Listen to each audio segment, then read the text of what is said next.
Ang malalim na dagat ay isang daigdig ng kasukdulan at kaalaman. Sa ngayon sa seryeng ito napagmasdan natin ang mga paraan kung paano umangkop ang mga nilalang upang mabuhay sa malamig at madilim na bahagi ng kailaliman na ginalugad ng mga eksperto.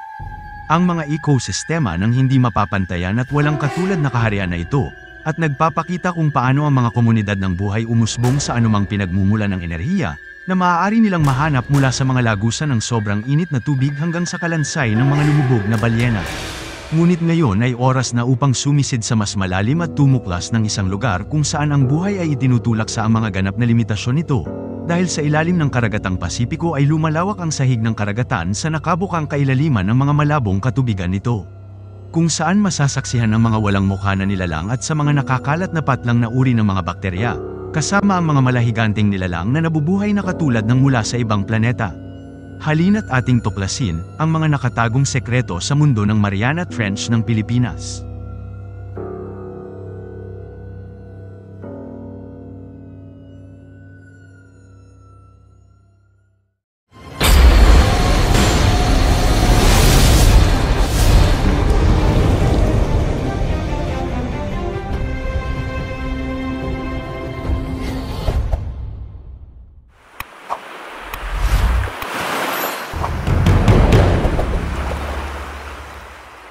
Ang misteryosong hamon ng Mariana Trench ay nagpapakita ng tulad ng isang crescent-shaped dent sa sahig ng Pasipiko, kung saan ang laki na umaabot ng 2,550 kilometro ang haba at 69 na kilometro ang lapad na pagkasira nito, ay bumabagsak pababa sa isang purong itim na walang laman sa ibaba nito.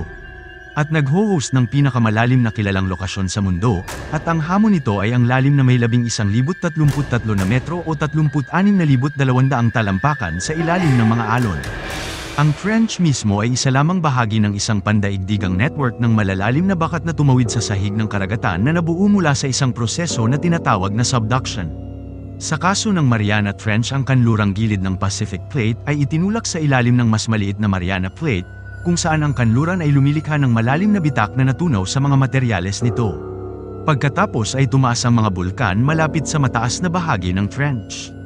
Ang kalapit na mga isla ng Mariana sa pinakamalalim na punto nito, ang Mariana Trench ay lumulubog pababa sa isang maliit na ginalugad na lokasyon ng karagatan.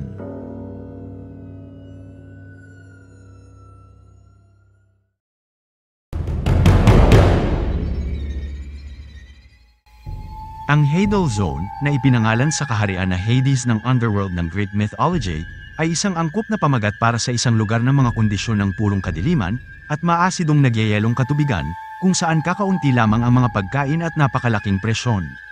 Lumilikha ng isang mapaghamong kapaligiran para sa mga nilalang upang mabuhay sa halos buong kasaysayan, na pinaniniwalaan na naging isang patay na lugar na walang anumang nabubuhay. Isang imposibleng hangganan at isang walang laman na kawalan na puno ng mga panganib at napaka-imposibleng maabot ng sinumang tao. Ngunit noong ika-19 na siglo, ito ay halos baguhin ang kalaliman ng lugar kung saan noong 1875, ay unang natunto ng mga tripulante na sakay ng HMS Challenger na naglagay ng isang weighted sounding line sa gilid ng sasakyang dagat, at nalaman na kailangan nila ng higit pang lubad nito. Sa hindi nila inaasahan na mayroong isang lokasyon na napakalalim, ngunit ang balita ng pagkatuklas nito ay nakakuha ng pansin. Ang mga ambisyosong kaalaman na ito ay umiiral na mayroong walang sapat na batayan, at ang ilan ay nangahas na makipagsapalaran sa kailaliman nito.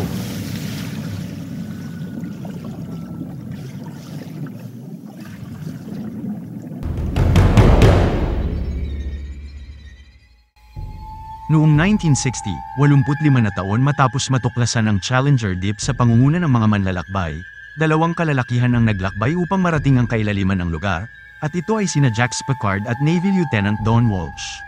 Protektado at ang tanging nag-iisang cramped bath escape na pumailalim, sakay sa tinatawag na Triesta. Ang kanilang 5 oras na pagbaba ay puno ng mga hamon at presyon ng tubig, malapit sa ilalim nito na halos 1,000 beses na mas mataas kaysa sa atmospheric pressure sa sea level. Sa panahon ng paglalakbay na ito, na naging sanhi ng pag-crack ng viewing window na nililimitahan ng kanilang oras, na ginugugol sa sahig ng kailaliman ng dagat.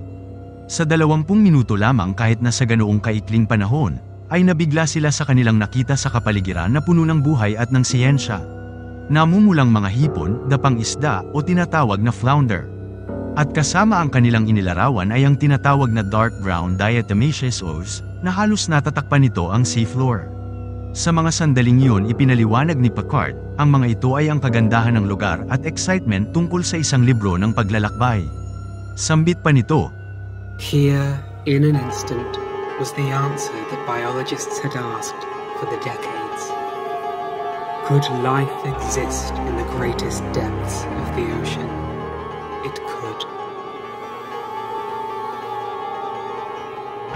At nang maglaon, sumunod si James Cameron sa yapak ng Trieste sakay ng Deep Sea Challenger noong 2012, nakita rin niya ang mga malalawak na microbial mats, na kakaibang mukhang filamentous, na kumpol-kumpol na mga microorganism na nabubuhay sa mga kemikal na ito, mula sa mga binagong bato. 10,912 metro o 35,803, ang lalim pababa sa isang mundo na walang araw.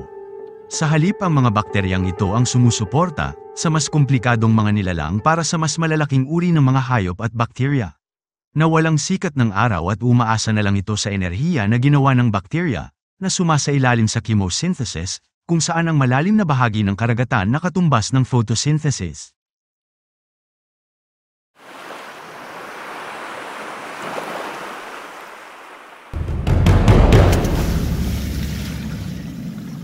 Ang footage na nakikita mo ngayon ay kuha ng isang unmanned Japanese submersible na tinatawag na Kaiko.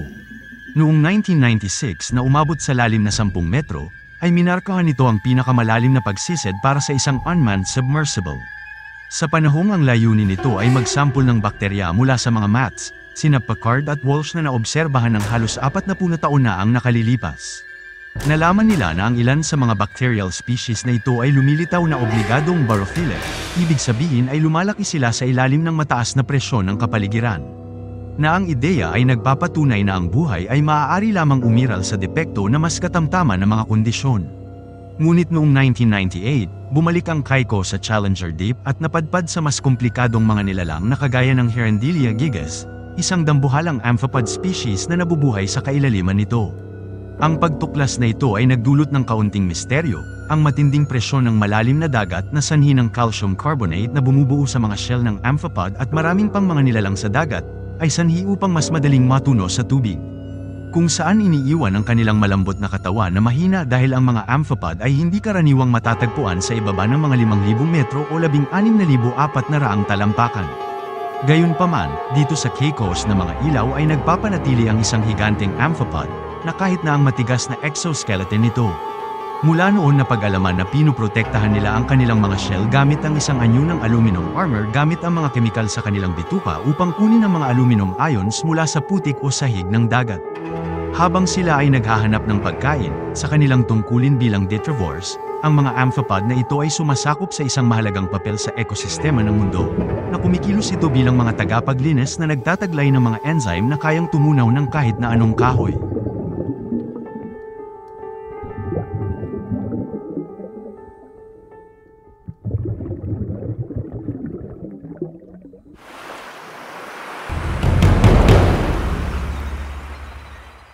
Kamakailan, ang mga panahon na ang malalayong submersible ay nakakuha ng higit pang mga kakaiba sa Mariana Trench. Sa kanilang mga headlight kabilang sa mga pinakamasaganang naninirahan ay ang Holothurian sea cucumber.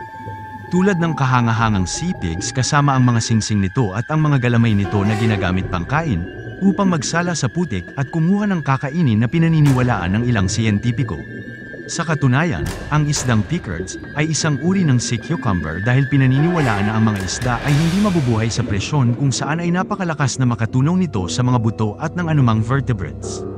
Ang pinakamalalim na kilalang isda na lumalaki sa lalim na 8,000 metro o 26,200 talampakan, 2 kilometro pa rin sa itaas ng Challenger Deep ay ang Mariana snailfish na natuklasan noong 2014, ngunit binigyan ng siyentipikong pangalan na Sodola parisoi, upang gunitain si Subteniente Herbert Swear mula sa HM's Challenger.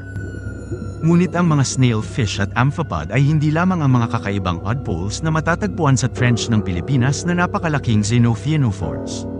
Ito ay lumalaki hanggang 20 sentimetro ang diametro, na binubuo naman ng isang cell predatory tunicates o tinatawag na sea squirts, na nakaangkla ang kanilang mga katawan sa mga gilid ng mga canyons, na daluyan at daanan ng mga mabibiktima habang malalim ang karagatan. Samantala, gumagamit naman ang hatchetfish ng bioluminescence upang manghikayat ng kanilang mabibiktima, kung saan nasusulyapan lamang ang mga kakaibang liwanag sa madilim nitong kapaligiran. Ang mga organismo naman ay naitala ang kanilang kasaganaan, na nagpapakita na ang mga buhay ay laging hahanap ng paraan, upang mabuhay na kahit na nahaharap sa matinding hamon ng buhay sa gitna ng madilim at mapanganib na kailaliman ng karagatan.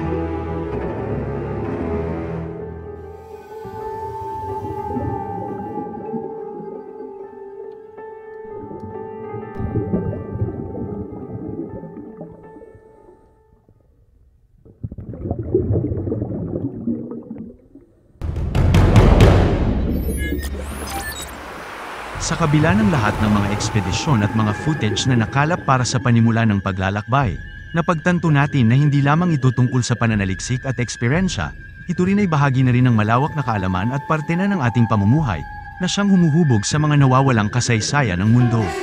Para sa tagong bahagi ng mundo ng Mariana Trench ng Pilipinas, malamang na marami pang mga bagong nilalang ang naghihintay na matuklasan at tutulong sa atin na pagsamasamahin ang mga nawawalang bahagi ng palaisipan.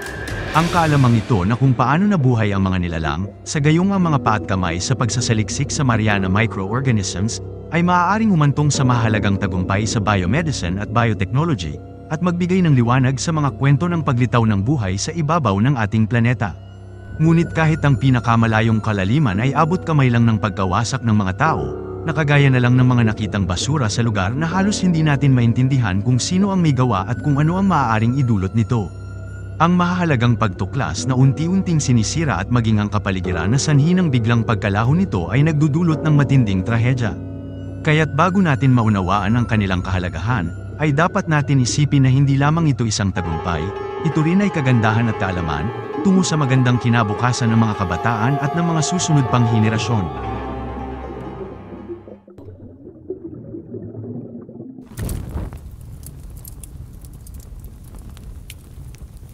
Abangan ang ikalawang yugto, mga misteryosong mga nilalang na natagpuan sa kailaliman ng karagatan ng Pilipinas.